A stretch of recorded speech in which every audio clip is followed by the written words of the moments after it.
Pemirsa, Provinsi Aceh dan Sumatera Utara resmi menjadi tuan rumah penyelenggara Pekan Olahraga Nasional ke-21 tahun 2024. Guna menghadapi Pekan Olahraga tingkat nasional tersebut, Provinsi Aceh telah menyiapkan 110 hektar lahan untuk venue PON 2024. Hadirin dan para peserta yang kami banggakan.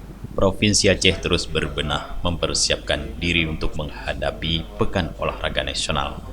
Sejak diputuskan sebagai tuan rumah dalam rapat tahunan Komite Olahraga Nasional Indonesia, Provinsi Aceh sudah menyiapkan lahan yang akan dibangun menjadi fasilitas dan venue olahraga untuk PON 2024 mendatang.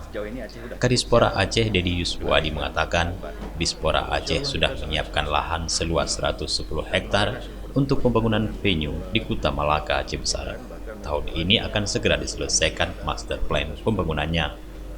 Alhamdulillah setelah kita terima SK PON kemarin di November 2020, kita sudah siapkan lahan sekitar 106 hektar dan kita sedang siapkan di insya Allah nanti di daerah Kuta Malaka itu ada sekitar 8-10 venue yang bisa dipertandingkan. Sementara sisanya nanti itu ada 14 kabupaten kota yang akan kita bagi untuk venue-venue tertentu.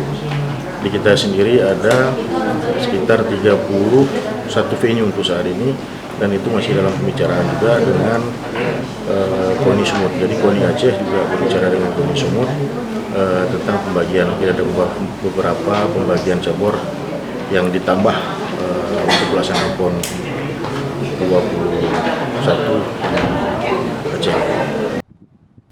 Selain itu, Dedi menyebutkan dengan penyelenggaraan bersama event 4 tahunan ini, maka secara umum Aceh dan Sumut akan menyelenggarakan masing-masing 31 cabang olahraga. Salah satu di antaranya, cabang olahraga yang bakal digelar di Aceh adalah sepak bola. Dari Banda Aceh, Tim Liputan Aceh TV melaporkan.